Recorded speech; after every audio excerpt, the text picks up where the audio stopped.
Le métier d'enseignant ne fait plus rêver. Au contraire, le nombre de professeurs prêts à quitter l'éducation nationale est en très nette augmentation ces derniers mois, selon nos informations. Tendance du syndicat national des lycées et collèges. C'est le choix de la rédaction ce matin, signé Thomas Chupin. Cela fait 20 ans que Martine est chaque jour devant ses élèves, mais aujourd'hui, elle renonce. C'est une question de survie en fait. Professeure de lettres, elle subit la réforme du lycée qui l'oblige à enseigner dans plusieurs établissements. Elle voit maintenant surgir la réforme des retraites.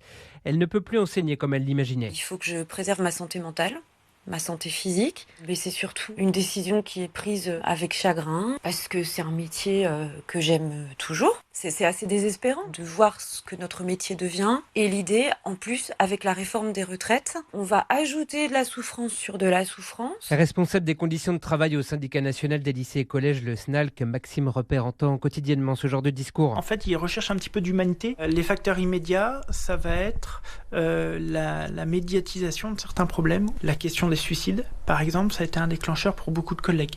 La question des retraites, la question du salaire aussi. La deuxième chose, c'est des phénomènes qui perdurent depuis quelques années. On va vous dire que ce sont des feignants. Il y a un manque de considération sociale, un manque de considération économique. Des enseignants qui quittent le navire éducation et une jeune génération qui ne souhaite plus y embarquer. Le nombre de candidats au CAPES a baissé de 10% en un an.